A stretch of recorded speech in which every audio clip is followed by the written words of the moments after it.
زه ساه اخیستی نشم دا هغه شعار دی چې اوس مهال په ټولې نړۍ کې لاریون کوونکي په لوړو اوازونو بدرګه کوي. د پولیسو لخوا د جورج فلوئېد وژل کېدل په خلکو باندې په متحده ایالتونو کې ډېر زیات بده اغیزه کړې او دلته په کالیفورنیا کې هم په لسګونه زره خلک په داسې مظاهرو کې ګډون کړی ترڅو وشي کولی خپل آواز جګ کړي. په تیرو څو لنډو ورځو کې د کالیفورنیا په یو شمېر ښارونو کې لکه سان فرانسیسکو، لس انجلس او سان دیېګو کې ځایي اوسیدونکي په مظاهرو بوخت دي. هلمند پښتونیار یو افغان ځوان دی چې په کالیفورنیا کې اوسیږي. هغه وایي د نورو افغانانو په استازوالۍ په دې لاریونونو کې ونډه اخلي. راغلي یو او سوله ییز لاریونونه هم په لاره اچولي چې د جورج فلوئېد مرګ په جدي توګه وغندو.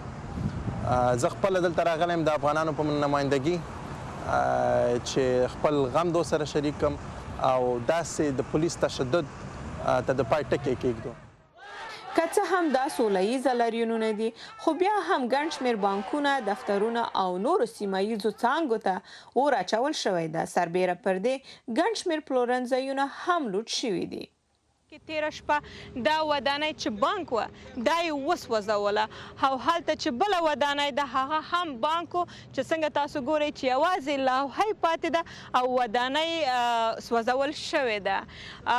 تیره ورځ ولسمشر ډانلډ ټرمپ په خپل وینا کې داسې څرګنده کړه که چیرې دا د تشدد ډک مظاهرې ونه درېږي نو هغه به د پوځ څخه کار واخلي او دا خبره په ډېرو مظاهره کوونکو باندې بده لګېدلې.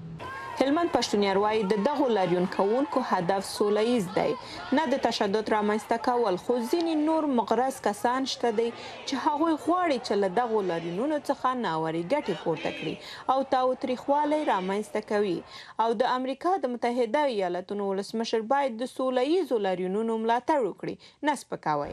موږ چې دلته راغلي یو موږ حقدار ته غواړو چا چې دا کار کړی دی هغه د دې لاریونونو څخه په ناولې توګه ګټه اخلي او هغه زموږ هدف نه دی.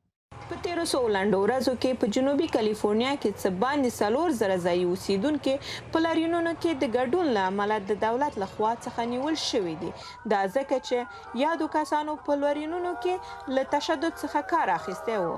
د سان فرانسیسکو، لس انجلس او سان دیېګو په ګډون د کالیفورنیا په ډیرو نورو لویو او کوچنۍ ښارونو کې د ماښام د تیارې له خپرېدلو سره سم تر سهاره پورې په غونډو او تګ و راتګ باندې بندیز لګول شوی دی. برېښنا تحریک د امریکا غږ آشنا ټلویزیون، کالیفورنیا، سان دیېګو.